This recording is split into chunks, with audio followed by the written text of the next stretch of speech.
En Algérie, le procès en appel de plusieurs anciens hauts responsables politiques et patrons dans les affaires des usines de montage automobile et du financement occulte de la campagne électorale du 5e mandat d'Abdelaziz Bouteflika. Parmi eux figurent les ex-premiers ministres Ahmed Ouyahia et Abdelmalek Sellal.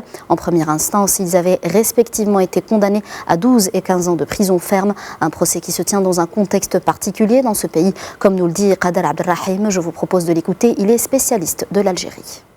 L'Algérie est quand même assez malmenée en interne avec le Hirak et en externe avec l'aggravation de la situation à sa frontière est avec la Libye qui inquiète énormément les dirigeants algériens.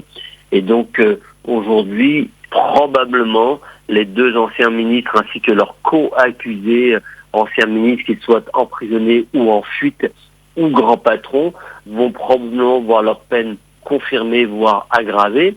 Mais ce qui est important aujourd'hui, c'est de tenter de donner à la population des gages d'une justice sereine qui travaille de manière indépendante. C'est la volonté du régime, du nouveau président.